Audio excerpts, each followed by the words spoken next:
ये कार्यक्रम सत्य घटनाओं से प्रेरित है। जिनके साथ ये घटनाएं घटी उसकी वास्तविकता उन्हीं तक सीमित है।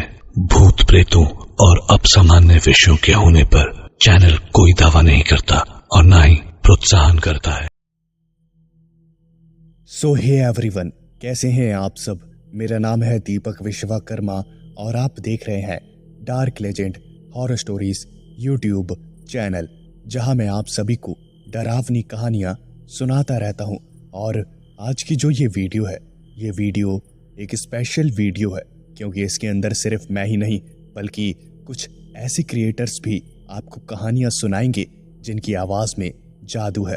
तो चलिए अपने जो हेडफोन्स हैं वो लगा लीजिए, क्योंकि अब एक एक करके क्रिएटर्स आएंगे और आपको कहानियां सुनाएंगे। और मुझे पूरा यकीन है कि आपको उनकी कहानियां और आवाज़ें बहुत पसंद आएंगी।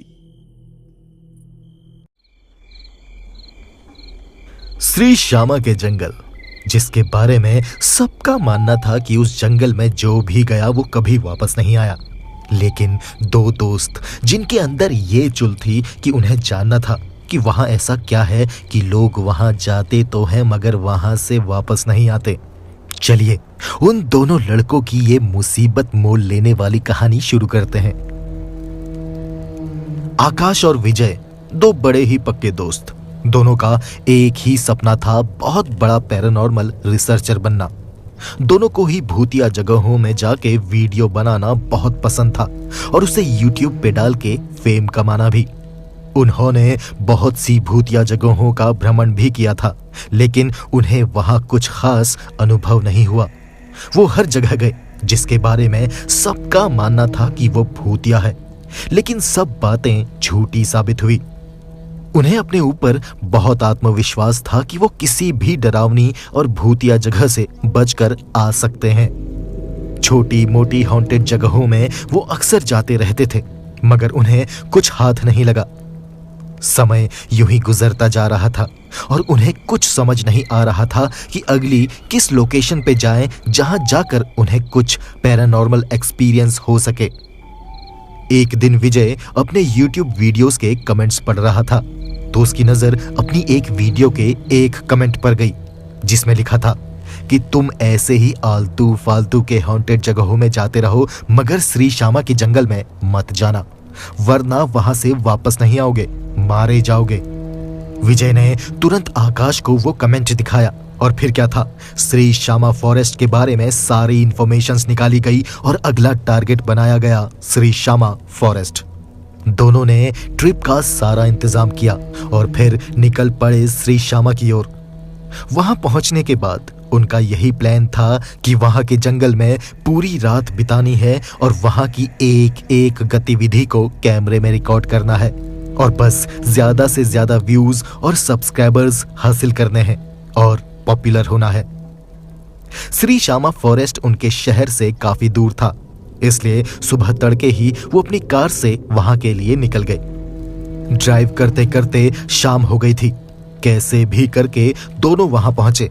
उस फॉरेस्ट के बाहर एक पुराना सा होटल था, वो भी किसी भूतिया जगह से कम नहीं लग रहा था, पर क्या करते, वहां रुकने के लिए कोई दूसरा सराय नहीं था। वैसे तो वो जंगल में रात बिताने वाले थे, मगर लंबी ड्राइव के बाद वो थोड़ी कमर सीधी करना चाहते थे और थोड़ा फ्रेश होना चाहते थे। दोनों होटल के अंदर गए। अंदर रिसेप्शन पर कोई नहीं था। आकाश ने टेबल में रखी घंटी पर हाथ मारा तो मैनेजर अपने कमरे से बाहर निकला। आकाश और विजय को देखकर वो मुस्कुराते हुए बोला, दी ब्राइट मून में आपका स्वागत है सर, मेरा नाम बलदेव है, कहिए मेरे लिए क्या सेवा है। आकाश ने कहा कि उसे एक कमरा चाहिए। मैनेजर ने दोनों की आईडीज मांगी और आईडी लेकर उनकी डिटेल्स रजिस्टर में लिखने लगा और उनसे पूछा कि वो दोनों वहां किस काम से आए हैं। सर, आप दोनों यहाँ घूमने आए हैं या किसी ऑफिशियल काम से? जिसके जवाब में आकाश बोला, हम यहाँ ऑफिशियली घूमने आए हैं। मैनेजर बोला, सर मैं कुछ समझा नहीं। तो आकाश ने बताया कि वो दोनों वीडियो शूट करते हैं और यहाँ पास ही श्री श्यामा फॉरेस्ट में शूट करने आए हैं। अचानक न जाने क्यों होटल मैनेजर के चेहरे के भाव गंभीर हो गए। उसने एक ही बात बोली, नहीं सर, आप कहीं और चले जाइए, मगर श्री श्यामा फॉरेस्ट में मत जाना सर, वो जगह अच्छी नहीं है, वहां गए तो मारे जाओगे। ये बात सुन के आकाश को काफी अजीब लगा। उसने तुरंत ही मैनेजर से पूछा, क्या मतलब है तुम्हारा? क्या है ऐसा उस जंगल में कि हम मारे जाएंगे? क्या वहां कोई जंगली जानवर है, जहरीले सांप या फिर भूत? ऐसा बोलकर आकाश और विजय दोनों हंसने लगे। मैनेजर को उन दोनों की वो हंसी शायद अच्छी नहीं लगी। उसने दोनों को घूरा और बोला, सर मैंने जो कहना था कह दिया, आप दोनों ज्यादा समझदार मालूम पड़ते हैं। ये लीजिए आपके कमरे की चाबी, एंजॉय योर नाइट सर। आकाश ने मैनेजर के हाथ से चाबी ली और मैनेजर को घूरता हुआ विजय के साथ रूम में चला गया। थोड़ी देर आराम करने के बाद वो दोनों अपना कैमरा, साउंड रिकॉर्डिंग डिवाइसेस और पैरानॉर्मल इन्वेस्टिगेशन में इस्तेमाल होने वाले बाकी के गैजेट्स लेकर पैदल ही निकल गए श्री श्यामा फॉरेस्ट की तरफ। और काफी देर चलने के बाद उन्हें फॉरेस्ट मिला और वो उसके अंदर घुस गए। विजय ने अपने कैमरे से वीडियो रिकॉर्डिंग चालू कर दी। जंगल के काफी अंदर जाने के बाद उन्हें एक ब्रिज मिला जो कि काफी पुराना और जर्जर हालत में था। ब्रिज के किनारे एक पुराना सा जंग लगा बोर्ड लगा हुआ था और उस पर लिखा था श्री श्यामा फॉरेस्ट, और उसके नीचे किसी ने टेढ़ी मेढ़ी लिखावट में लिखा था, यहां मत जाना वरना मारे जाओगे। विजय ने कैमरा उस ब्रिज के बोर्ड की तरफ घुमाया और आकाश कैमरे के सामने आकर बोला, तो दोस्तों ये ट्रिप कुछ ज्यादा ही रोमांचक होने वाली है। देख रहे हैं ना इस बोर्ड को और इसमें लिखी चेतावनी को? आज की वीडियो में कुछ तो बड़ा धमाका होने वाला है, तो आखिर तक बने रहिएगा। चलिए आपको लेकर चलते हैं इस मौत के ब्रिज की दूसरी तरफ। हम इस जंगल के बीच में कहीं अपना डेरा जमाकर पूरी रात बिताएंगे। हमें कई लोगों ने यहाँ आने से मना किया था। अब देखते हैं कि ऐसा इस जंगल में क्या है कि लोग यहाँ आने से कतराते हैं। चलिए चलते हैं। विजय ने आकाश का ये बेहतरीन शॉट अपने कैमरे में रिकॉर्ड किया। आकाश और विजय दोनों ने उस ब्रिज को पार किया। ब्रिज को पार करते ही दोनों को अपने आसपास कुछ अजीब सा एहसास होने लगा। उन्हें कुछ नेगेटिव वाइब्स महसूस होने लगी जो कि सामान्य नहीं था। जैसे जैसे वो जंगल के अंदर घुसते जा रहे थे वैसे वैसे उन्हें अजीब सी बू आने लगी। आसपास कोई जानवर मरा होगा और ये सड़न की बास उसकी लाश से आ रही होगी, ये सोचकर उन्होंने इतना ध्यान नहीं दिया और बातें करते करते वो कब काफी अंदर तक पहुंच गए उन्हें पता नहीं चला। तभी अचानक जंगल के उस सन्नाटे के बीच उन्हें कुछ आवाजें सुनाई देने लगी। ऐसा लग रहा था जैसे वहां आसपास कुछ लोग गाजे बाजे के साथ नाच गा रहे हों। पहले तो दोनों को लगा कि आखिर ये बीच जंगल में कौन है जो जश्न मना रहा है, लेकिन जब उन्होंने उस आवाज का पीछा किया और कुछ दूर चलने के बाद उन्हें कुछ लोग दिखाई दिए जो एक बड़े जलते अलाव के चारों तरफ घेरा बनाकर नाच गा रहे थे, जश्न मना रहे थे। ये देखकर आकाश और विजय ने चैन की सांस ली कि चलो उनके अलावा भी कुछ और लोग हैं उस जंगल में। आकाश और विजय उन लोगों के पास गए। उन्होंने गौर किया कि वो लोग किसी विशेष जाति के लोग थे। सबकी वेशभूषा आज के लोगों से काफी विपरीत थी। उन्हें देख के आकाश और विजय को ऐसा लग रहा था मानो जैसे वो 100-150 साल पहले के किसी गांव के लोगों से मिल रहे हों। उन लोगों ने आकाश और विजय का स्वागत किया और उन्हें पीने को शराब दी। विजय ने चुपचाप अपना कैमरा उनकी तरफ घुमाया और रिकॉर्डिंग बटन दबा दिया। आकाश ने पूछा, आप सभी लोग इस जंगल में क्या कर रहे हैं? आपके घर कहाँ हैं? तब उन लोगों में से एक आदमी ने आकाश को अपनी एक दिलचस्प कहानी सुनाई। वो आदमी बोला, बहुत साल पहले उनका एक गांव था इस जंगल के उस पार, और ये जंगल ही उनके जीवन यापन का एकमात्र स्रोत था। लेकिन कुछ लोगों की लालची नजर उनकी हंसती खेलती जिंदगी पर पड़ी और उन्होंने कुछ ऐसा किया जिसकी वजह से उन लोगों को अपना घर छोड़कर इस जंगल में आकर रहना पड़ा। अगर वो यहाँ से बाहर गए तो यहाँ सब बर्बाद हो जाएगा, यह जंगल खत्म हो जाएगा। इसके जवाब में आकाश ने कहा, ऐसे कैसे कोई किसी को उसके घर से निकाल सकता है? देश में कानून है, पुलिस है, आप लोगों ने पुलिस का सहारा क्यों नहीं लिया? तो उन लोगों के बीच में से निकलकर एक औरत गुस्से से चीखी, पुलिस, कानून, मेरा 3 साल का बच्चा जलते हुए पेड़ के नीचे आकर मर गया। गोपी के माता पिता अपने घर में सोए सोए ही जलकर राख हो गए। ऐसे ही कितने लोगों को आग में भून दिया गया। तब कोई कानून, कोई पुलिस क्यों नहीं आई? और इन्हीं सब बातों के बीच विजय का कांपता हुआ हाथ आकाश के कंधे पर आता है और विजय आकाश के कान में बोलता है, आकाश एक बार कैमरे में देख। और विजय आकाश को कैमरे में रिकॉर्डेड वीडियो दिखाता है, जिसे देखकर आकाश का कलेजा मुंह में आ जाता है। उस कैमरे में आकाश तो दिखाई दे रहा था, मगर जिससे वो बात कर रहा था वो गांव वाले नहीं दिखाई दे रहे थे। ये देखकर दोनों के पैरों तले जमीन खिसक गई। वो समझ गए थे कि उन्हें आखिर वो मिल गया जिसकी खोज में वो उस जंगल में आए थे। तभी वो गांव वाला बोला, बताइए ना साहब, क्या गलती थी हमारी, क्यों जलाया हमें? ऐसा बोलते ही आकाश और विजय की आंखों के सामने खड़े सभी गांव वाले खड़े खड़े जलने लगे। उनके शरीर की चमड़ी जलकर गलकर जमीन में गिरने लगी। ये दृश्य देखकर आकाश और विजय की आंखें फटती चली गई। बस फिर क्या था, आकाश और विजय दोनों वहां से पूरी जान लगाकर भागे और अपने फैसले को कोसने लगे कि क्यों आए वो इस मनहूस जंगल में। विजय का कैमरा और बाकी के गैजेट्स वहीं गिर गए। वो इतना डर गए थे कि उन्हें अपने सामान की भी परवाह नहीं रही। वो बस अपनी जान बचाना चाहते थे। उस घने जंगल के आड़े टेढ़े उबड़ खाबड़ रास्तों में वो बस भागे जा रहे थे। भागते हुए आकाश और विजय ने जंगल में कुछ अधसड़ी इंसानी लाशें देखी। उन्हें देखकर दोनों को समझ आया कि वो बदबू इन्हीं लाशों की थी, ना कि किसी मरे हुए जानवर की। अब उन्हें समझ आ गया था कि आखिर इस जंगल में आने वाले लोग वापस क्यों नहीं जा पाते, क्योंकि सब मारे जाते हैं। वो दोनों अब पूरी जान लगाकर भागने लगे। तभी भागते हुए विजय का पैर लड़खड़ाया और वो जमीन में धड़ाम से गिर गया। उसको संभालने की कोशिश में आकाश भी लड़खड़ाकर जमीन में गिर गया और वो दोनों उस रास्ते से लुढ़कते हुए सड़क में जा गिरे। दोनों के सिर में चोट लगी और खून बहने लगा। दोनों ने अपना सिर पकड़ा और आसपास देखने लगे। तभी दोनों को अपने सामने वही ब्रिज नजर आया जिसे पार करके वो इस जंगल में आए थे। उन दोनों को उम्मीद की एक किरण नजर आई। वो दोनों पूरी जान लगाकर उठे और भागते हुए उस ब्रिज को पार किया।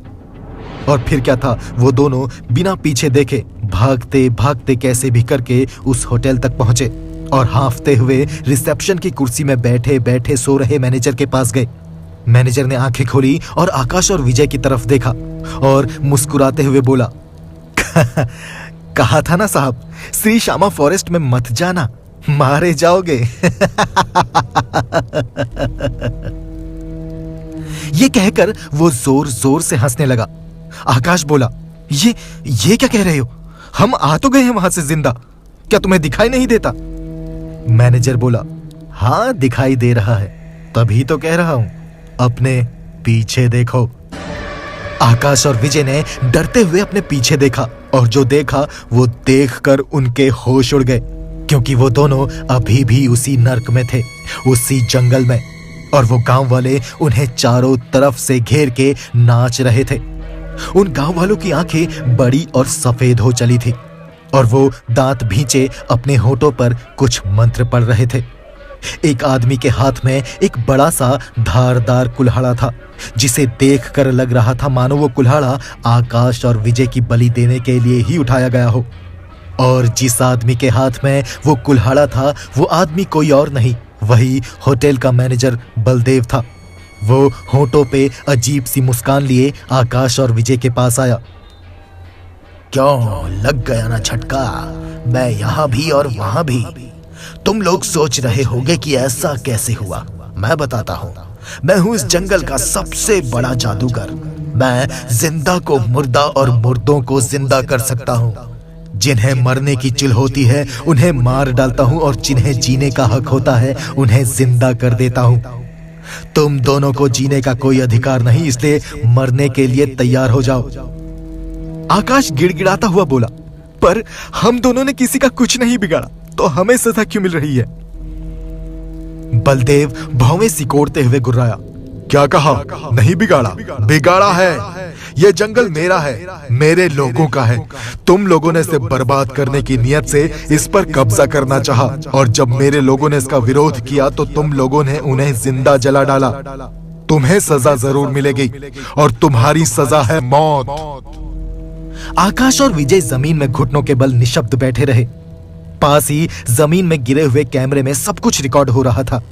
उस कैमरे की स्क्रीन पर दिख रहा था कि आकाश और विजय घुटनों के बल जमीन पर खड़े हैं और सामने किसी अदृश्य चीज के आगे गिड़गिड़ा रहे हैं कि तभी आकाश और विजय जोर से चीखते हैं और एक झटके में उन दोनों की खोपड़ी कटकर हवा में उड़कर जमीन में गिर जाती है।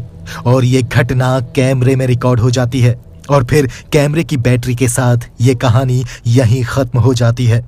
मैं वीरेन, सुनो कहानी हॉरर यूट्यूब चैनल से।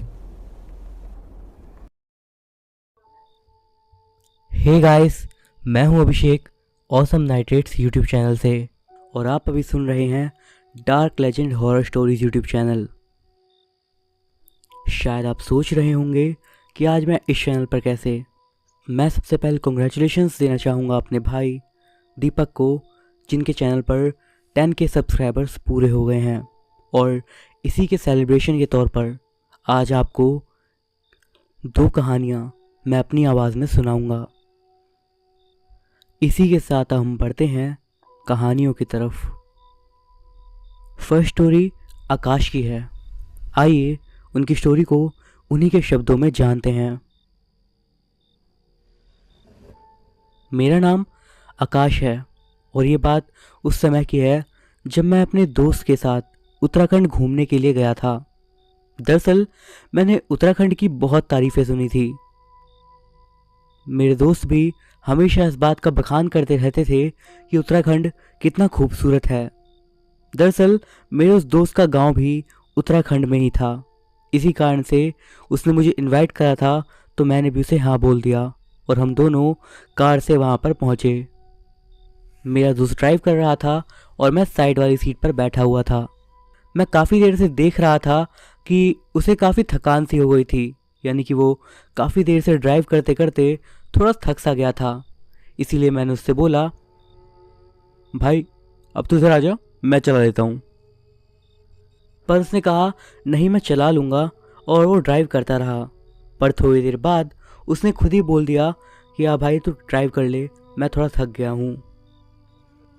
इसके बाद उसने ड्राइविंग सीट मेरे हवाले कर दी और खुद पीछे बैठ गया, और उसके बाद मुझे रास्ता समझाने लगा। 6 किलोमीटर के बाद राइट ले लियो, फिर 1 किलोमीटर पे लेफ़्ट, और 3 किलोमीटर बाद दोबारा राइट। इसी चक्कर में उसके लेफ़्ट राइट की वजह से मैं ये बात भूल गया कि मुझे 6 किलोमीटर के बाद राइट लेना था, और मैंने गलती से लेफ़्ट टर्न ले लिया। मेरा दोस्त, जिसको अच्छी खासी थकान चढ़ी हुई थी, वो पीछे लेटे लेटे सो भी गया था और मुझे पता भी नहीं लगा था। मैंने अपनी ड्राइविंग जारी रखी और ड्राइव करते करते अब हम एक जंगल में से गुजर रहे थे, और क्योंकि शाम हो गई थी तो अंधेरा भी होने लगा था। मैं नॉर्मली ड्राइव कर ही रहा था कि रास्ते में मेरी नज़र एक औरत पर पड़ी। वो औरत मुझे रास्ते के साइड में एकदम अचानक से दिखी थी, और उसे देखकर पता नहीं क्यों पर मुझे कुछ अजीब सा महसूस हो रहा था। पता नहीं क्यों पर मैंने गाड़ी के ब्रेक्स दबाए और गाड़ी को रोक दिया, और उस औरत के पास खिड़की में से थोड़ा सर बाहर को निकाल कर मैंने बोला, क्या आप किसी परेशानी में हैं? इस पर उस लड़की ने कोई भी जवाब नहीं दिया। मैंने इस पर एक बार फिर से उनसे पूछा, अगर आपको कोई प्रॉब्लम है तो आप मुझे बता सकते हो, मैं आपकी हेल्प करने की कोशिश करूँगा। अब मैं उससे बात कर ही रहा था कि मुझे अपने पीछे से किसी की तेज़ तेज़ सांस लेने की आवाज़ सुनाई देने लगी। मैंने एकदम से पीछे पलटकर देखा तो पाया कि मेरा दोस्त मुझसे कुछ बोलने की कोशिश कर रहा है पर बोल नहीं पा रहा। फिर एकदम से मानो उसको अपनी आवाज़ वापस मिल गई हो और वो जोर से चिल्लाया, अबे पागल इंसान, भगा यहाँ से गाड़ी, ये इंसान नहीं है। ये सुनकर मैं एकदम हक्का बक्का रह गया और 2 या 3 सेकंड तक एकदम खामोश रहा और उसके बाद मैंने गाड़ी को एकदम तुरंत स्टार्ट करा और वहाँ से आगे की ओर भगा लिया। और जब मैंने रियर व्यू मिरर में देखा तो पाया कि वो औरत हमारे पीछे आ रही है। और सबसे ज़्यादा हैरानी की बात तो ये थी कि मेरी कार की स्पीड ऑलमोस्ट 50 से ऊपर हो गई थी और वो फिर भी हमारा पीछा कर रही थी भागते हुए। और ऐसा कोई नॉर्मल इंसान तो बिल्कुल भी नहीं कर सकता। मैंने उसके ऊपर से अपना ध्यान हटाया और गाड़ी चलाने पर ध्यान दिया और मैं बस गाड़ी को बिना रुके चलाता रहा। और जैसे जैसे जंगल ख़त्म हुआ, इसी बीच वो लड़की बीच में ही कहीं गायब हो गई। उसके बाद तो ऐसा कुछ भी नहीं हुआ, पर मेरे साथ घटी इसी घटना के कारण मैं जब भी इस लम्हे को याद करता हूँ मेरे रोंगटे खड़े हो जाते हैं। ये तो थी पहली कहानी। हम पढ़ते हैं दूसरी कहानी की ओर और ये घटना है ऋतिक की। ऋतिक की नई नई जॉब लगी थी और जॉब के चक्कर में उसे मुंबई आना पड़ा था। वो अंदर से काफ़ी ज़्यादा खुश था और एक्साइटेड था कि अब उसे दुनिया देखने का मौका मिलेगा, खुल के जीने का मौका मिलेगा। उसने मुंबई की धरती पर पहला कदम रखा और उसकी कंपनी की तरफ से उसे एक फ्लैट मिला था। जब उस फ्लैट पर पहुंचा तो वो बिल्डिंग 10 फ्लोर की थी जिसमें उसका फ्लैट था। उसे अपना फ्लैट काफ़ी पसंद आया और उसने उसमें रहना शुरू कर दिया। उसका फ्लोर सबसे ऊपर था। धीरे धीरे ऋतिक वहाँ सेटल हो गया और टाइम बीतने लगा। एक रात ऋतिक थोड़ा बैठा बैठा बोर हो गया तो उसने सोचा चलो रात में थोड़ा छत पे घूम लिया जाए, आखिर देखा जाए कि यहाँ की छत का कैसा माहौल है, नज़ारे अच्छे हैं या फिर नहीं। यही मन में सोचता हुआ ऋतिक धीरे धीरे छत की तरफ बढ़ा।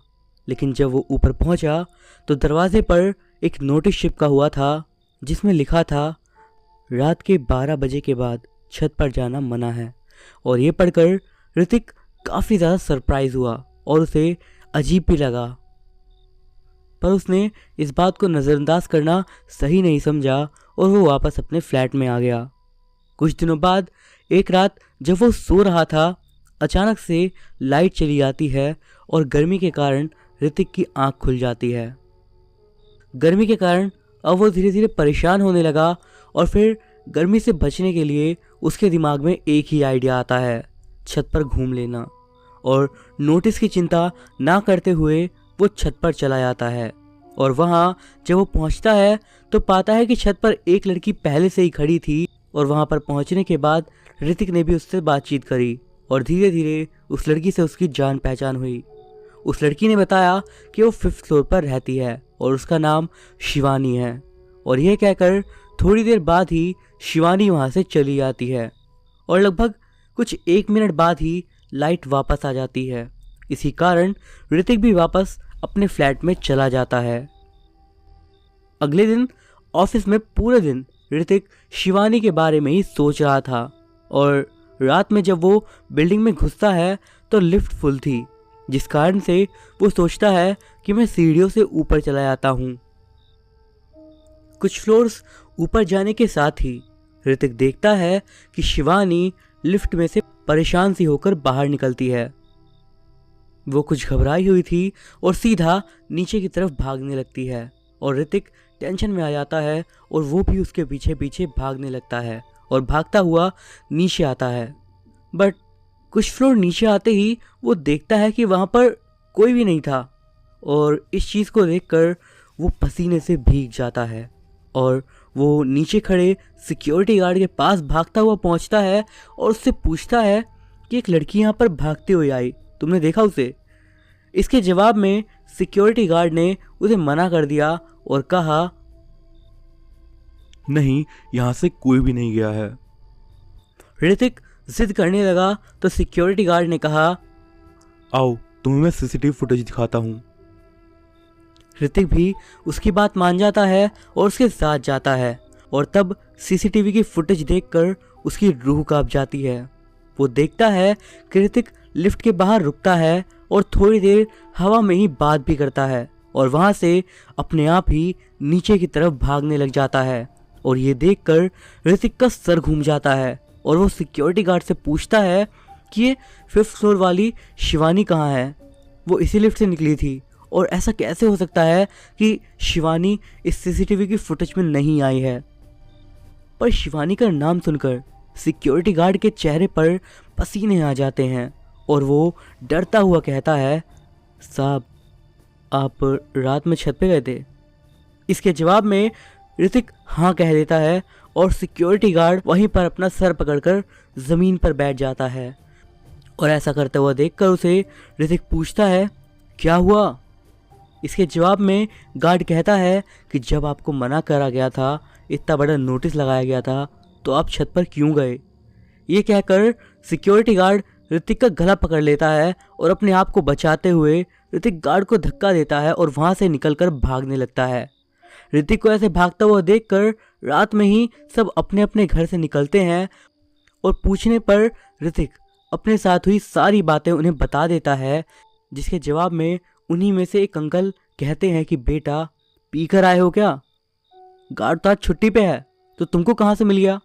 और ये सुनकर ऋतिक के पैरों तले ज़मीन खिसक जाती है और वो उन्हीं अंकल से शिवानी के बारे में भी पूछता है, जिसके जवाब में वो कहते हैं कि लगता है बेटा तुम सच में ही पी कर आए हो।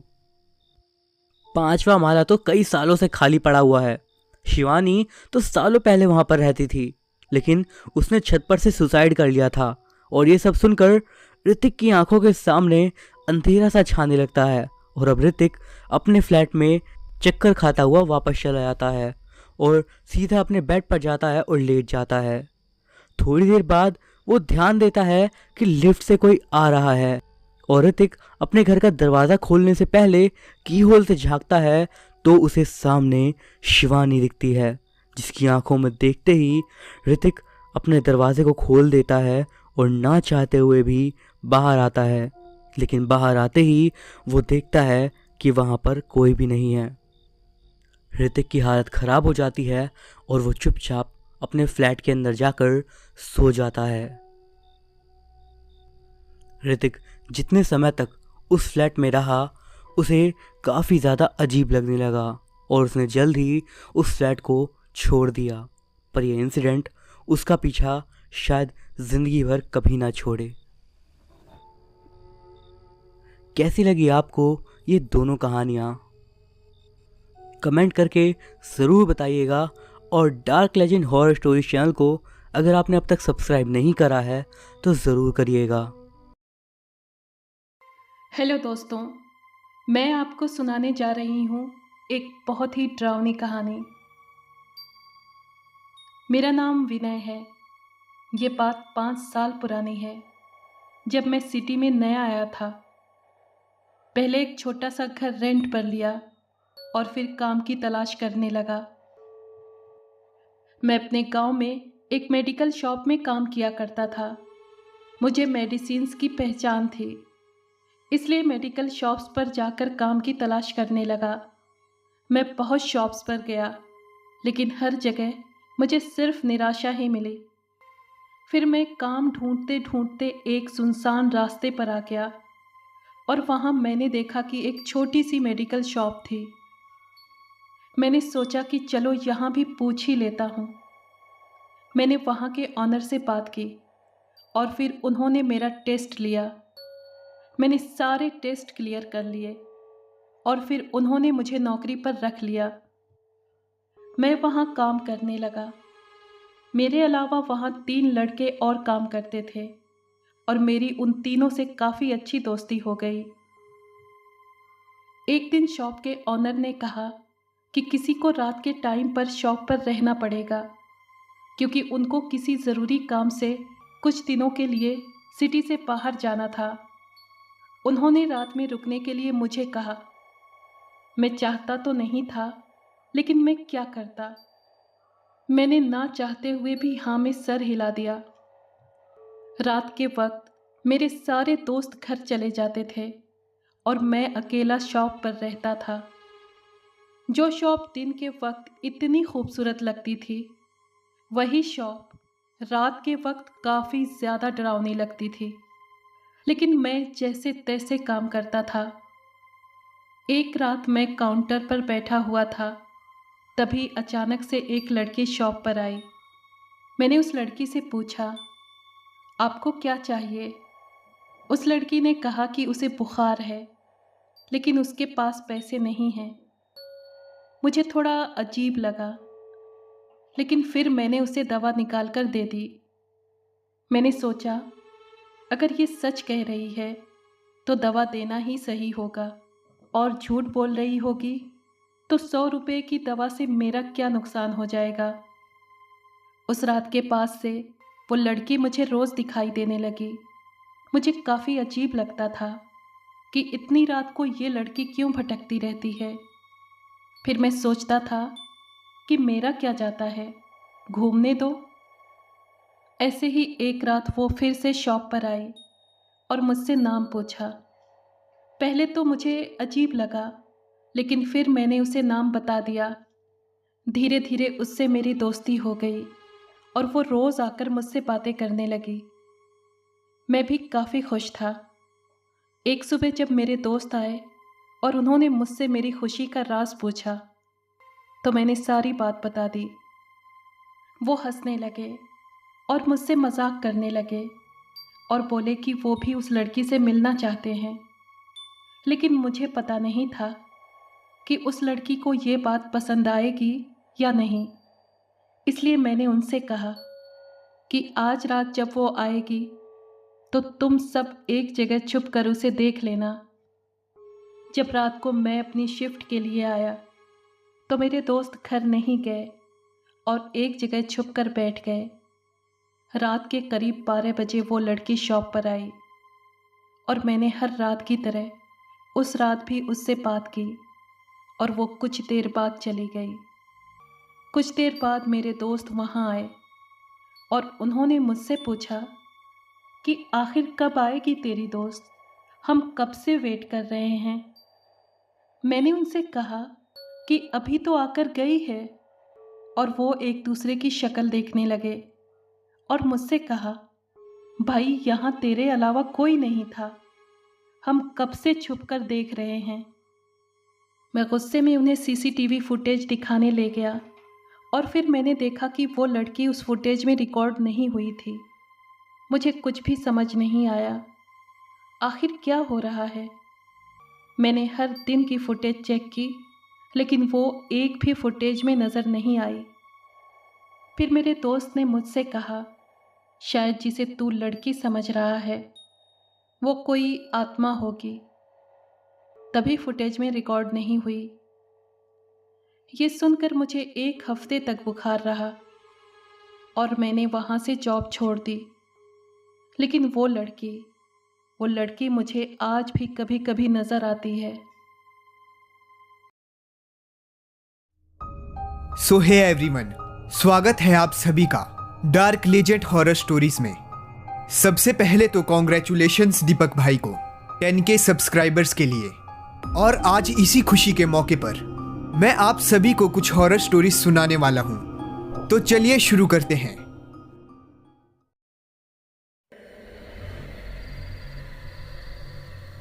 ऋतिक एक जाना माना बिजनेसमैन जिसका नाम मार्केट में बहुत बड़ा था। उसने सालों लगाए थे अपने इस नाम को बनाने में। उसकी कंपनी कामयाबी के टॉप पर थी, लेकिन एक दिन उसे पता चला कि एक न्यू कंपनी मार्केट में आई है जो कि ऋतिक की कंपनी को पीछे छोड़ रही है और ऋतिक को काफी नुकसान हो रहा है। ऋतिक काफी ज्यादा परेशान हो गया। इतना अच्छा खासा बिजनेस चल रहा था, अचानक से पता नहीं कहां से आ गई ये कंपनी। ऋतिक काफी ज्यादा टेंशन में था और रात को ड्रिंक करते करते अचानक से उसके दिमाग में एक बात आई, क्यों ना इस न्यू कंपनी के ओनर से मिला जाए। आखिर कौन है जो मेरी कंपनी को टक्कर देने वाला, मेरी इतनी सालों की मेहनत पे पानी फेरने वाला। और अगले ही दिन अपने मैनेजर से बोल के उस न्यू कंपनी के ओनर से अपनी एक मीटिंग फिक्स करवाता है।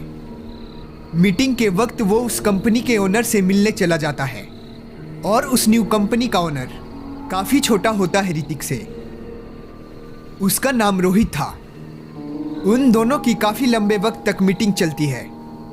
ऋतिक बहुत कोशिश करता है रोहित से पार्टनरशिप करने की, लेकिन रोहित नहीं मानता और आखिर में ऋतिक वहां से चला जाता है।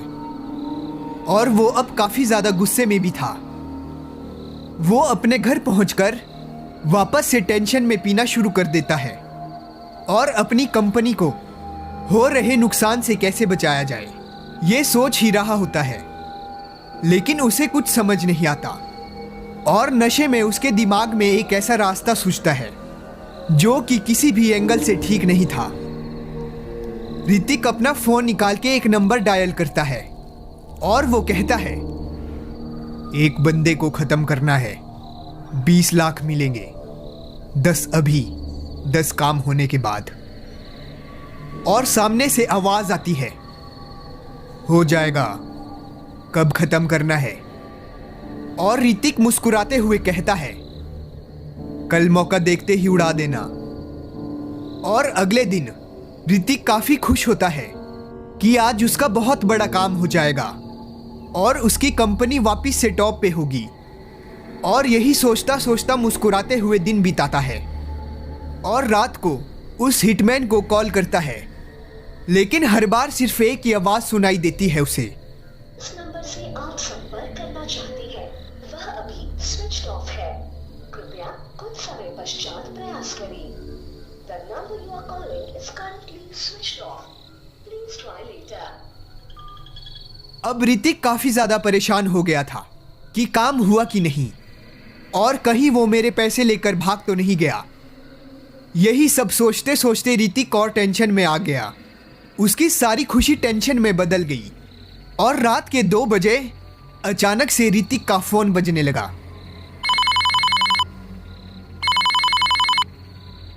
और ऋतिक फोन उठाता है और उसे जो आवाज आती है उसे सुन के ऋतिक काफी ज्यादा टेंशन में आ जाता है। जी मिस्टर ऋतिक, मैं बोल रहा हूं रोहित। सॉरी, उस दिन मीटिंग में आपके पार्टनरशिप का ऑफर मैंने रिजेक्ट कर दिया। मैं आपको अपने घर का एड्रेस मैसेज करता हूं, आप यहां आ जाएं, मिलकर एंजॉय करेंगे और आपके ऑफर के बारे में सोचते हैं। और अब ऋतिक काफी ज्यादा टेंशन में आ जाता है। ऋतिक तो अभी जिंदा है, इसका मतलब उसने काम नहीं किया, कहीं मेरे पैसे लेकर भाग तो नहीं गया। फिर ऋतिक अपनी कार निकाल के उस एड्रेस में पहुंचता है जो रोहित ने दिया था। और वो जैसे ही गाड़ी से निकलता है तो वो शॉक्ड रह जाता है। वो देखता है कि एक पुराना सा टूटा फूटा घर था। इतनी बड़ी कंपनी का मालिक इस घर में क्यों रहता है? ये सब काफी अजीब है। और फिर वापस उस ऋतिक का फोन बजने लगता है।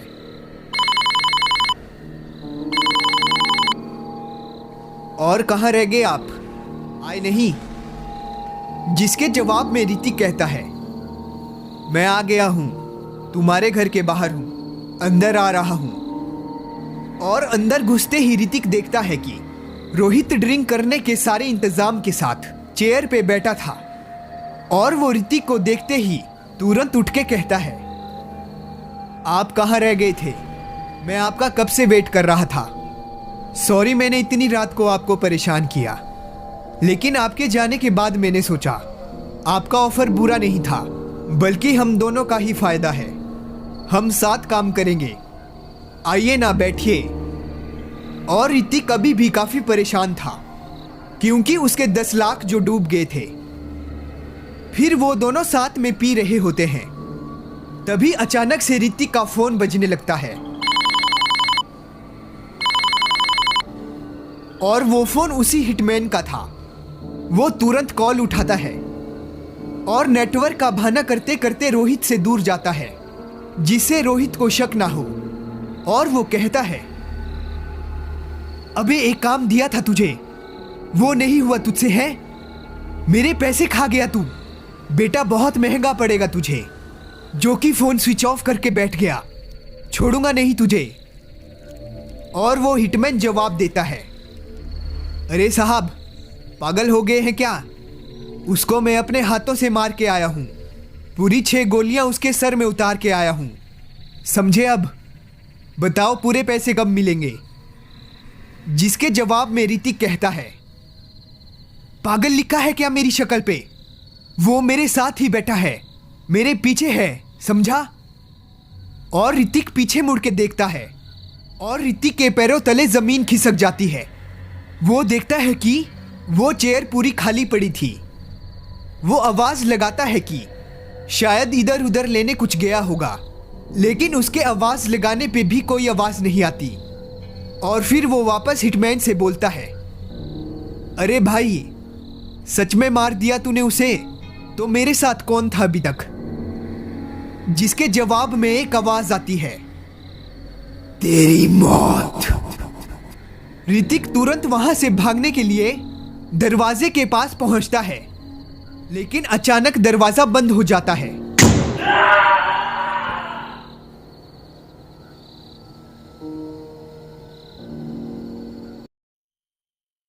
नमस्कार दोस्तों, स्वागत है आप सभी का हमारे YouTube चैनल पर डार्क लेजेंड हॉरर स्टोरी। मेरा नाम हैरी है। आज मैं आप सभी के लिए एक और बेहद डरावनी कहानी लेकर आ गया हूँ। अगर दोस्तों आपने अभी तक हमारे चैनल को सब्सक्राइब नहीं किया है तो नीचे दिए गए सब्सक्राइब के बटन पर क्लिक करके अभी के अभी हमारे चैनल को सब्सक्राइब कर लीजिए, ताकि आपको हमारी नई वीडियो की नोटिफिकेशन मिल पाए। तो चलिए दोस्तों, कहानी शुरू करते हैं। प्रीतमगढ़ में सभी लोग हंसी खुशी से रहा करते थे। हर तरफ खुशहाली थी। प्रीतमगढ़ के गांव के सभी बच्चे सुबह होते ही स्कूल जाया करते थे तथा बड़े लोग खेती करने के लिए खेत में जाया करते थे। कुछ सालों तक सब कुछ ठीक चल रहा था, परंतु एक ऐसा समय आया कि वहां के लोगों के ऊपर मानो कोई ग्रहण सा लग गया हो, क्योंकि रात होते ही वहां की सड़कों पर सन्नाटा पसर जाता था। लोगों का मानना था कि रात होते ही नर भेड़िया उस गांव के सभी बच्चों को उठा ले जाता है। यही वजह थी कि वहां पर रात होते ही प्रत्येक व्यक्ति घर के दरवाजे बंद कर दिया करते थे और कोई भी बाहर की तरफ झांकने के लिए भी नहीं आता था। एक रात की बात है।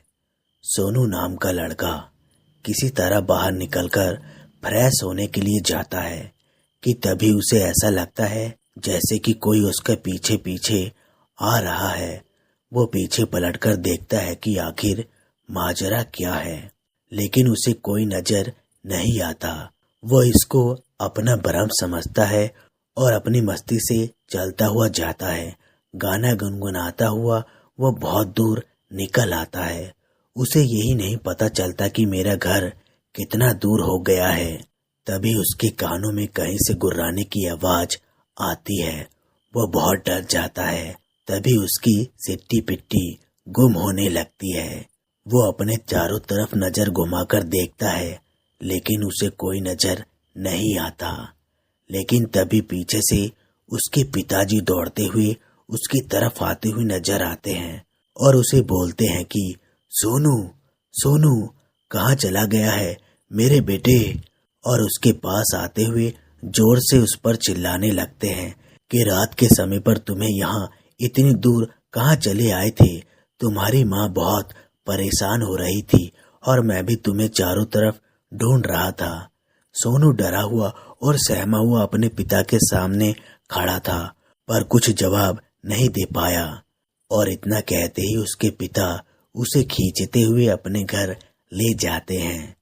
लेकिन जैसे ही उसके पिताजी उसे खींचते हुए ले जाते हैं तो सोनू पीछे पलटकर देखता है तो वो नजारा देखकर कांप जाता है, क्योंकि वो देखता है कि उसके पीछे 2 फीट की दूरी पर वही नर भेड़िया खड़ा था और ये नर भेड़िया बहुत तेज गुर्रा रहा था और उसके मुंह से खून टपक रहा था।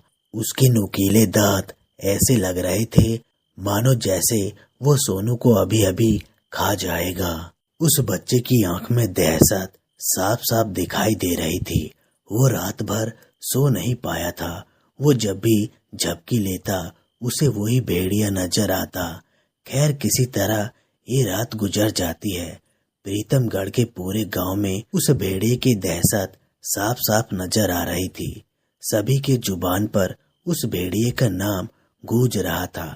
एक व्यक्ति यहाँ तक कह रहा था कि पिछली रात को उस भेड़िए ने किसी महिला को मार डाला और उसे मार के अपनी गुफा में ले गया और उसको चीर फाड़ कर खा गया। दूसरे दिन सोनू अपने स्कूल उसी टाइम पर जाता है।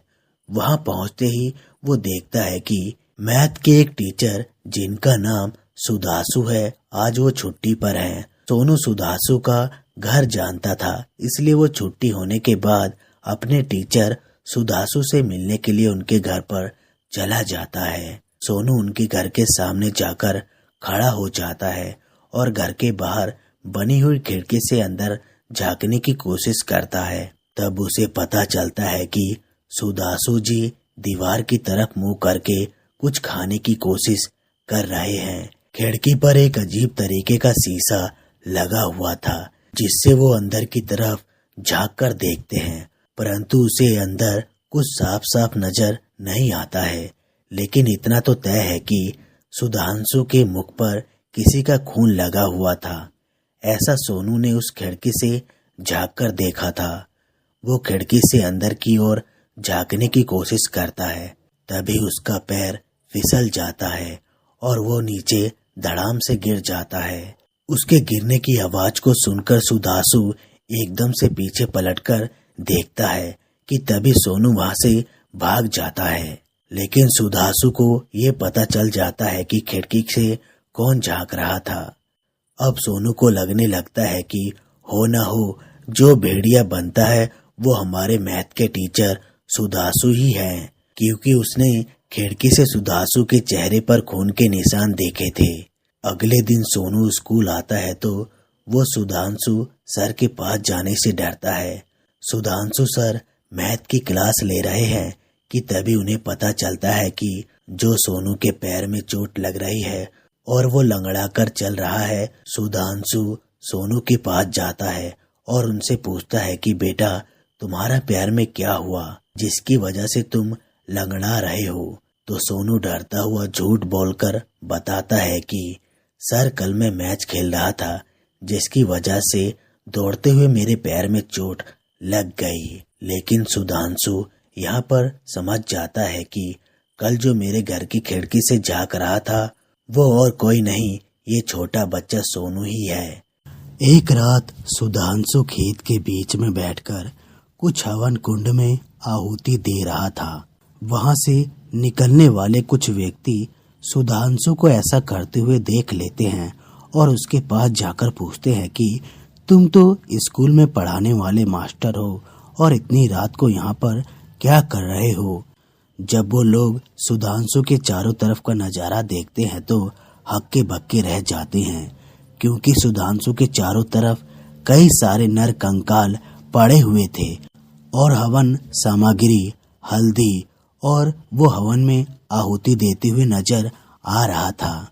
उन सभी के कहने पर सुधांशु कोई जवाब देता नहीं है, लेकिन उसका राज खुल न जाए इस डर से वो वहां से उठकर भाग जाता है और वो इतनी तेजी से भागता है कि किसी को कुछ पता नहीं चलता है। वहां पर खड़े सभी लोग अचंभित रह जाते हैं, लेकिन तभी वहां पर एक तेज सा तूफान आता है और जो व्यक्ति हवन सामग्री की तरफ देख रहे होते हैं उनके पीछे से एक नाखून वाला हाथ उनके पेट को चीरता हुआ बाहर निकल जाता है, जिसे देखकर दूसरे व्यक्ति एकदम से चौंक जाता है और डर के मारे उसकी कपकपी छूटने लगती है और वो वहां से भागने लगता है। लेकिन सुधांशु ने भेड़िया का रूप ले लिया था। उसके अंदर इतनी ताकत आ गई थी कि पलक झपकते ही वो उस व्यक्ति के सामने खड़ा हो जाता है और अपने नुकीले हाथों के पंजों से उसकी गर्दन पर एक वार करता है कि तभी उसकी गर्दन कटकर अलग गिर जाती है और वो वहीं पर मर जाता है। इस तरह से बचे हुए लोगों को भी वो भेड़िया मौत के घाट उतार देता है। वहां पर अचानक सन्नाटा छा जाता है और चारों तरफ लाश का अंबार लग जाता है। वहां का मंजर इतना भयानक हो जाता है कि जो व्यक्ति उस जगह से गुजरता है वहां पर उसे खून के छींटे और लाश की कटी हुई हिस्से दिखाई देते हैं। दूसरे दिन उस जगह पर पुलिस की नाकाबंदी लगा दी जाती है और पुलिस इन सबको मारने वाले की तलाश में चारों तरफ घूमने लगती है, परंतु पुलिस को कोई भी सुराग नहीं मिलता है। इधर सुधांशु अपने घर पर पछतावे के अलावा और कुछ नहीं सोचता है। इतना सारा खून करने के बाद उसे अपनी गलती पर बहुत पछतावा होता है, परंतु जब सुधांशु भेड़िया का रूप ले लेता है तब उसे कोई पछतावा नहीं होता और वो यही सोचता है कि कोई नर पुरुष की बॉडी मुझे खाने के लिए मिल जाए। इसी तरह पुलिस की तहकीकात निरंतर चलती रहती है जब तक इसकी जांच होती रहती है। सुधांशु अपने स्कूल से घर और घर से स्कूल जाता है, इसके अलावा दूसरा कोई काम नहीं करता है। एक दिन की बात है, सुधांशु अपनी क्लास में बच्चों को पढ़ा रहा था कि तभी किसी बच्चे की उंगली पेंसिल छीलते वक्त ब्लेड से हल्की सी कट जाती है और इस बीच उसकी उंगली से खून बहने लगता है। सुधांशु को उसकी महक तुरंत लग जाती है और वो उस लड़के के पास जाता है और बहुत देर तक घूर घूर कर उसके खून को देखता रहता है, परंतु इस बीच सोनू की नजर सुधांशु पर पड़ जाती है। सोनू समझ जाता है कि सुधांशु सर में कुछ तो गड़बड़ है, जिसकी वजह से वो खून को देखते ही जा रहे हैं। सुधांशु को लगने लगता है कि कहीं मेरी पोल पट्टी न खुल जाए, इस वजह से वो क्लास को छोड़कर बाहर चले जाते हैं, लेकिन उनका पीछा करते करते सोनू भी उनके पीछे आ जाता है। सुधांशु को भनक लग जाती है कि सोनू मेरा पीछा कर रहा है। वो तुरंत सोनू से कहते हैं कि अपनी क्लास में जाकर बैठो और इस तरह से मेरा पीछा करना बंद करो। और इतना कहते ही सुधांशु अपने आप को कमरे में जाकर बंद कर लेता है। खून का कतरा देखने से सुधांशु का शरीर एक भेड़िए के रूप में बदलने लग जाता है, लेकिन सोनू उस कमरे में लगी हुई खिड़की से झांककर सुधांशु को भेड़िए के रूप में बदलता हुआ देख लेता है। भेड़िए के रूप में सुधांशु को सोनू देख लेता है, जिसकी वजह से सोनू बहुत भयभीत हो जाता है। उसके पैरों तले जमीन खिसक जाती है। डर की वजह से वो वहीं पर मूर्छित हो जाता है और नीचे जमीन पर गिर जाता है। उसके गिरने की आवाज सुनकर आसपास के क्लास से सभी अध्यापक बाहर आ जाते हैं और सोनू को गिरा हुआ देखकर उसे उठाने लगते हैं और उससे पूछते हैं कि बेटा तुम्हें आखिर क्या हो गया। तभी अंदर से सुधांशु बाहर निकल आता है और वो सोनू के ऊपर हाथ फेरते हुए बोलता है, अरे तुम सब कहाँ से आ गए हो, जाओ अपने कमरे में जाओ। सोनू को चक्कर आ गया है, इसलिए वो नीचे गिर गया होगा। सुधांशु को पता चल जाता है कि सोनू ने मुझे भेड़िया बनते हुए देख लिया है, इसलिए वो सोनू को डरा धमकाकर बोल देता है कि ये राज अपने तक ही सीमित रखना, अगर तुमने किसी को बताया तो मैं तुम्हें जान से मार दूंगा। सोनू, जिसने अपने सर सुधांशु को भेड़िए के रूप में बनते हुए देखा था, अब वो डर डर के जी रहा है। अपने घर में भी सोते समय उसे उसी भेड़िए का चेहरा नजर आता है। ना तो वो चैन से सो पाता है और ना ही उसका किसी भी काम में कोई मन लगता है। अब इधर उसके परिवार वाले उसका बदला हुआ व्यवहार देखकर उससे जानने की कोशिश करते हैं कि बेटा बताओ आखिर तुम्हें क्या हुआ है, जिसकी वजह से तुम इतने सुस्त और बेचैन दिखाई दे रहे हो। सोनू मरता क्या ना करता, जब भी वो बताने की कोशिश करता तो उसे अपने सुधांशु सर की कही हुई बात याद आ जाती है, जिसकी वजह से वो ज्यादा भयभीत हो जाता है। एक रात की बात है, पूर्णिमा की रात थी। सुधांशु बेचैन रहता है और वो जंगल की तरफ निकल जाता है। पूर्णिमा की रात को सुधांशु भेड़िए के रूप में परिवर्तन होने लगता है। घन घोर अंधेरे में सफेद कोहरे की चादर छाई हुई थी। जंगल की दूसरी तरफ से एक रास्ता था। इस रास्ते पर सवारियों से भरी हुई एक लोकल बस जा रही थी। सुधांशु, जो कि भेड़िए के रूप में था, उसने पलक झपकते ही बस के आगे आकर खड़ा हो जाता है। बस का ड्राइवर उसे देखते ही बस का ब्रेक लगा देता है। बस का ब्रेक इतना तेज लगता है कि सभी यात्री आगे की ओर गिरने लगते हैं। जैसे ही सबकी नजर भेड़िए के ऊपर पड़ती है, सभी लोग इधर उधर भागने लग जाते हैं बहुत से लोगों को कपकपी और डर की वजह से वहीं पर बेहोश हो जाते हैं। रास्ते में चीख पुकार मची हुई थी, बचाओ बचाओ, कोई तो बचाओ, बचाओ, इस भेड़िए से कोई बचाओ। परंतु वहां पर सुनने वाला कोई था ही नहीं। पलक झपकते ही भेड़िया सभी को मौत के घाट उतार देता है। उनमें से कुछ बच जाते हैं तथा कुछ घायल हो जाते हैं। भेड़िया अपना काम खत्म करके वहां से चला जाता है और जो बच जाते हैं वो सभी अपनी आपबीती सुनाते हैं। इधर जब ये सूचना पुलिस चौकी तक पहुंचती है तभी उस हाईवे पर पुलिस का जामड़ा लग जाता है। वहां पर खोजबीन चालू हो जाती है। गांव में जाकर पुलिस ये निश्चय करती है कि शायद गांव वालों ने कुछ देखा होगा। वहां पर मौजूद कुछ घायल लोग पुलिस वालों को बता रहे थे कि हमने एक आदमी को भेड़िए के रूप में बदलते हुए देखा था। परंतु पुलिस वाले घायल लोगों की बातों का विश्वास नहीं करते हैं। कुछ पुलिस वाले एक गांव में जाते हैं और वहां पर पूछताछ शुरू करते हैं। सोनू भी उसी गांव में था। सोनू ये सब जानता था कि ये कारनामा मेरे मास्टर साहब ने किया होगा, इसलिए वो थर थर कांपने लगता है जब पुलिस वाले उसके सामने आते हैं। लेकिन इस बार सोनू से रहा नहीं जाता। वो पुलिस वालों को सारी घटना बता देता है और साथ में ये भी बताता है कि मेरे मास्टर जी ने मुझे धमकी दी थी कि मैं किसी को इस बारे में ना बताऊं, नहीं तो वो मुझे मार देंगे। पुलिस वाले जब सोनू के मुंह से इतनी बड़ी बात सुनते हैं तो वो तुरंत सोनू के मास्टर के पास जाते हैं। पुलिस वाले मास्टर के घर जाते हैं तो वो देखते हैं कि मास्टर ने पूरे घर में अंधेरा कर रखा है और उन पुलिस वालों में से एक पुलिस वाला कमरे का दरवाजा खोलकर अंदर घुसता है। वो जैसे ही अंदर जाता है कि उसकी गर्दन पर एक तेज पंजे का वार होता है। पुलिस वाले वहीं पर ढेर हो जाते हैं। सारे पुलिस वाले ये दृश्य देखकर घबरा जाते हैं और उनके पैरों तले जमीन खिसक सी जाती है।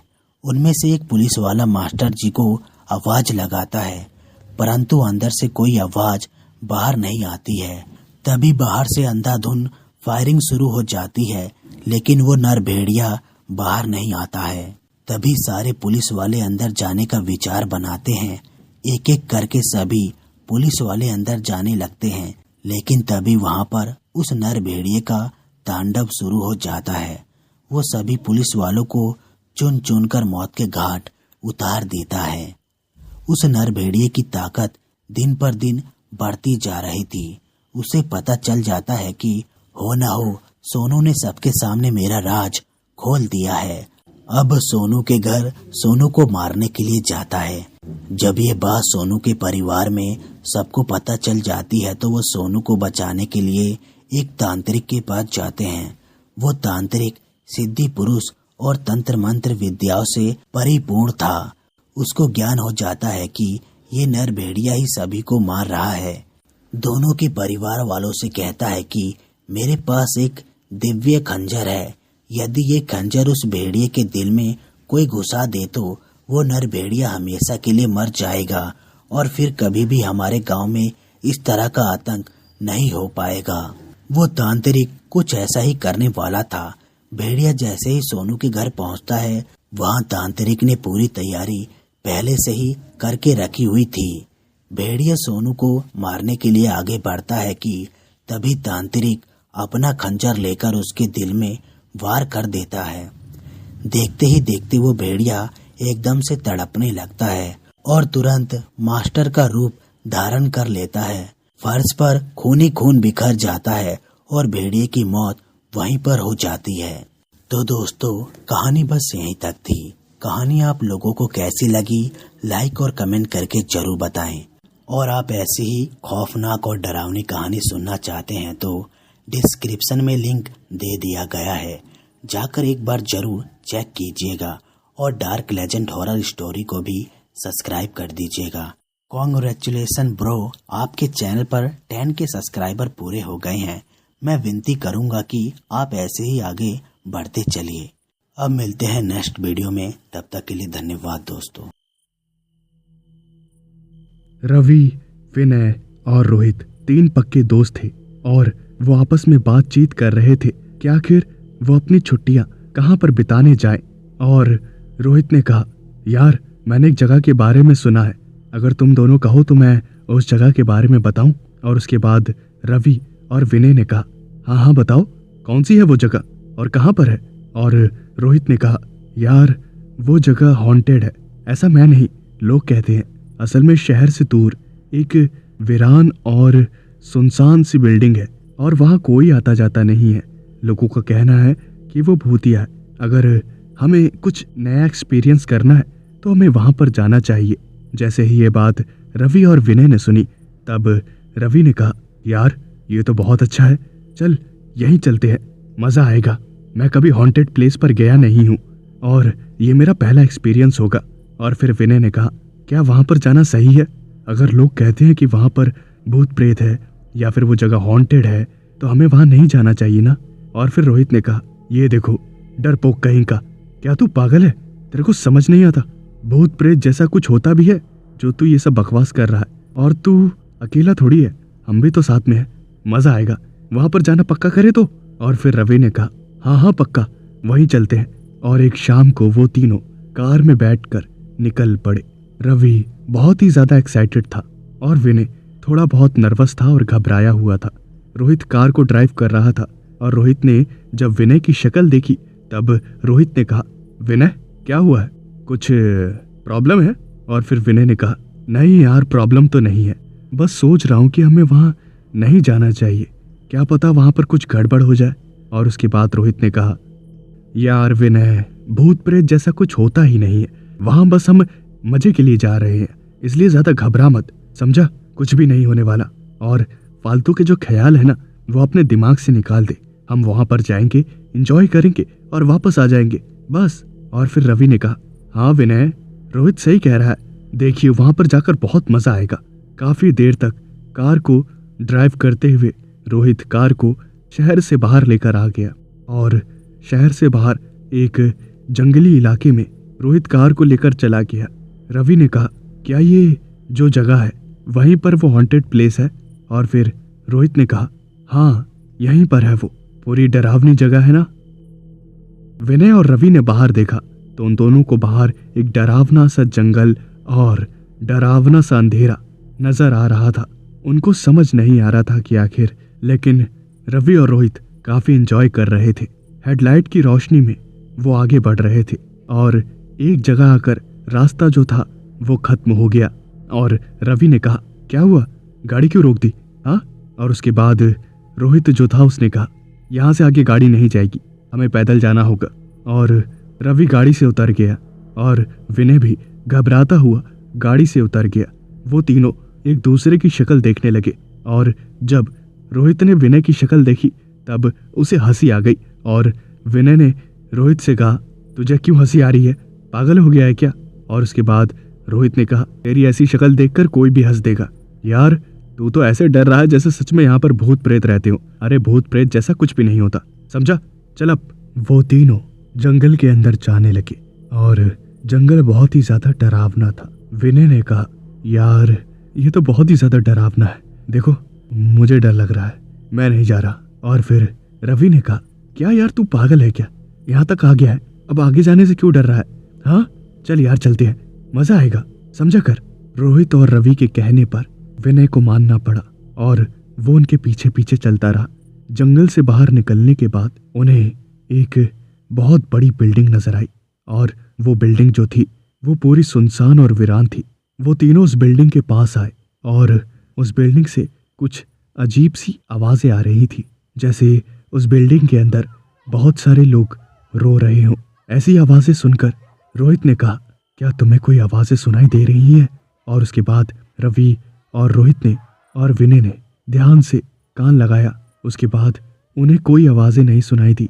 उन्हें लगा कि शायद कोई वहम होगा, इसलिए वो तीनों उस बिल्डिंग के अंदर जाने लगे। जैसे ही वो उस बिल्डिंग के अंदर पहुंचे तो वहां काफी अजीब सी एनर्जी उन्हें महसूस होने लगी, जैसे वो तीनों वहां पर अकेले नहीं हैं। उन तीनों के हाथ में टॉर्च था और वो टॉर्च की रोशनी को इधर उधर मारकर देख रहे थे। तभी वहां पर उन्होंने एक सीढ़ी के पास लगी हुई लाइट को देखा और वो लाइट चालू बंद हो रही थी। और ये देखकर रोहित, रवि और विनय तीनों ही बहुत ही ज्यादा घबरा गए। आखिर उस बिल्डिंग में लाइट आई कैसे, क्योंकि वो बिल्डिंग तो सालों से खाली पड़ी हुई है और वहां के कनेक्शन जो है वो भी कट कर दिए होंगे। तो आखिर वो लाइट अपने आप जल कैसे रही है। रवि ने कहा, देख यार, वो लाइट कैसे जल रही है। हाँ, क्या सच में यहाँ कोई भूत प्रेत है? और फिर रोहित ने कहा, नहीं यार, क्या पता यहाँ बिल्डिंग का जो ये इलेक्ट्रिकल कनेक्शन है वो कटा ना हो। और फिर विनय ने कहा, हाँ, यहाँ का बिजली का बिल तू ही तो भर रहा है, पगलेट कहीं का। अरे भाई मेरी बात मानो, चलो यहाँ से चलते हैं। और उसके बाद रोहित ने कहा, नहीं, यहाँ से अभी नहीं जाएंगे, अभी हम यहाँ अच्छी तरह से घूमेंगे। विनय ने कहा, यार तू चाहता क्या है? तेरे कहने पर हम यहाँ तक आ गए और उसके बाद पैदल चलते हुए जंगल को पार करके यहाँ तक भी आ गए, और अब तू कह रहा है यहाँ पर अभी और घूमना है? हाँ, तुझे देख शौक होगा यहाँ पर घूमने का, मुझे कोई शौक नहीं है। रवि, चल हम चलते हैं यहाँ पर। और उसके बाद रवि ने कहा, यार रुक जा विनय, थोड़ी देर रुक जा, मुझे भी अच्छा लग रहा है। देख तो सही, पहली बार हम किसी हॉन्टेड प्लेस पर आए हैं, तो मेरे लिए रुक जा यार, तू मेरा दोस्त है ना। जब रवि ने ये बात कही तब विनय को रुकना पड़ा और वो तीनों इधर से उधर भटकने लगे। वो तीनों इधर से उधर भटक रहे थे। तभी विनय को वहां पर दरवाजे के पास में एक आदमी खड़ा नजर आया और वो आदमी बहुत ही ज्यादा अजीब था। विनय ने कहा, कौन हो तुम? हाँ तुम ही, कौन हो तुम? यहाँ क्या कर रहे हो? और उसके बाद जब रोहित और रवि ने ये बात सुनी तब रोहित और रवि ने कहा, क्या हुआ विनय, वहां पर कौन है? जिसके जवाब में विनय ने कहा, अरे वहां पर दरवाजे के पास एक आदमी खड़ा है ना, उसी से पूछ रहा हूँ, लग रहा है वो भी तुम दोनों की तरह पगलेट है, यहाँ पर आया हुआ है।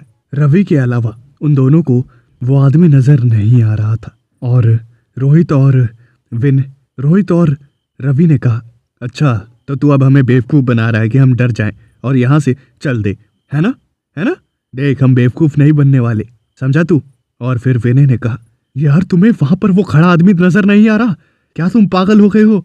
और उसके बाद रवि और रोहित हंसने लगे और उन्होंने कहा, तू हमें बेवकूफ़ समझ रहा है और कुछ नहीं। तभी वहां पर किसी के भारी भारी कदमों की जो आवाज़ें थी वो आने लगी, जैसे कोई वहां पर आ रहा हो। और रवि ने वो आवाज़ सुनी तब रवि ने कहा, रोहित, यहाँ कोई आ रहा है क्या? कोई आवाज़ आ रही है ना? और उसके बाद रोहित ने कहा, हाँ कोई आ रहा है। विनय भी उस आवाज़ को सुनकर काफ़ी हैरान था कि आखिर कौन है ये जो इतनी भारी भारी कदमों की आवाज़ के साथ यहाँ पर आ रहा है। और उसके बाद जो कुछ भी उन्होंने देखा वो बहुत ही ज़्यादा डरावना था। उन्होंने देखा कि एक 8 फुट का आदमी अपने हाथ में एक कुल्हाड़ी लिया वहाँ पर इधर से उधर घूम रहा है। और उन तीनों ने जैसे ही उस हैवान को देखा तो उनकी हालत जो थी वो खराब हो गई और उन तीनों की किस्मत इतनी खराब थी। और तभी वो जो आदमी था जिसके हाथ में कुल्हाड़ी थी उसने रोहित, रवि और विनय को देख लिया। और जैसे ही उसने उन तीनों को देखा तो वो पागलों की तरह चीखता चिल्लाता हुआ भागता हुआ अपने हाथ में उस कुल्हाड़ी को लेकर उनकी तरफ बढ़ा। और ये देखकर उन तीनों की जो हालत थी वो खराब हो गई। वो तीनों अपनी जान को बचाने के लिए इधर से उधर भागने लगे और इसी चक्कर में वो तीनों एक दूसरे से अलग हो गए। रवि किसी और डायरेक्शन में चला गया और रोहित किसी और डायरेक्शन में, और विनय जो था वो किसी और डायरेक्शन में चला गया। विनय एक बेसमेंट में चला गया, रवि ऊपर वाले फ्लोर पर चला गया और रोहित जो था वो एक कमरे में जाकर छुप गया। वो तीनों बहुत ही ज्यादा डरे हुए थे। वहां पर अंधेरे के अलावा उन्हें कुछ नजर नहीं आ रहा था। रवि छुपा हुआ था और तभी अचानक से उसे विनय के चिल्लाने की आवाज आई और उसे पता चल गया कि विनय उस दरिंदे के हाथों लग गया है। और अपने दोस्त को बचाने के लिए रवि वहां से, जहां भी छुपा था वहां से निकलकर भागता हुआ नीचे की ओर आया और उसने देखा कि वो जो हैवान था वो वहीं पर खड़ा उसी का इंतजार कर रहा था। और उस हैवान ने एक ही कुल्हाड़ी के वार से रवि की जो गर्दन थी वो उसके धड़ से अलग कर दी और उसकी जो गर्दन थी वो किसी गेंद की तरह अलग होकर किसी और डायरेक्शन में चली गई। विनय बेसमेंट में छुपा हुआ था और उसे समझ आ गया था कि अगर उसे अपनी जान बचानी है तो उसे छुपे रहना पड़ेगा। और उसे तभी अचानक से बहुत सारे लोगों की आवाज़ें सुनाई देने लगी जैसे कोई वहां पर रो रहा हो। वहां पर एक नहीं बल्कि बहुत सारे लोगों की रोने की आवाज़ें आ रही थी और धीरे धीरे वो जो आवाज़ें थी वो बढ़ती गई और विनय का जो खौफ था वो भी बढ़ता गया। उसे समझ ही नहीं आ रहा था कि वो जो आवाज़ें थी वो आखिर क्यों आ रही थी, कहाँ से आ रही थी। और उन आवाज़ों से परेशान होकर वो वहाँ से भाग निकला और भागकर बाहर आ गया।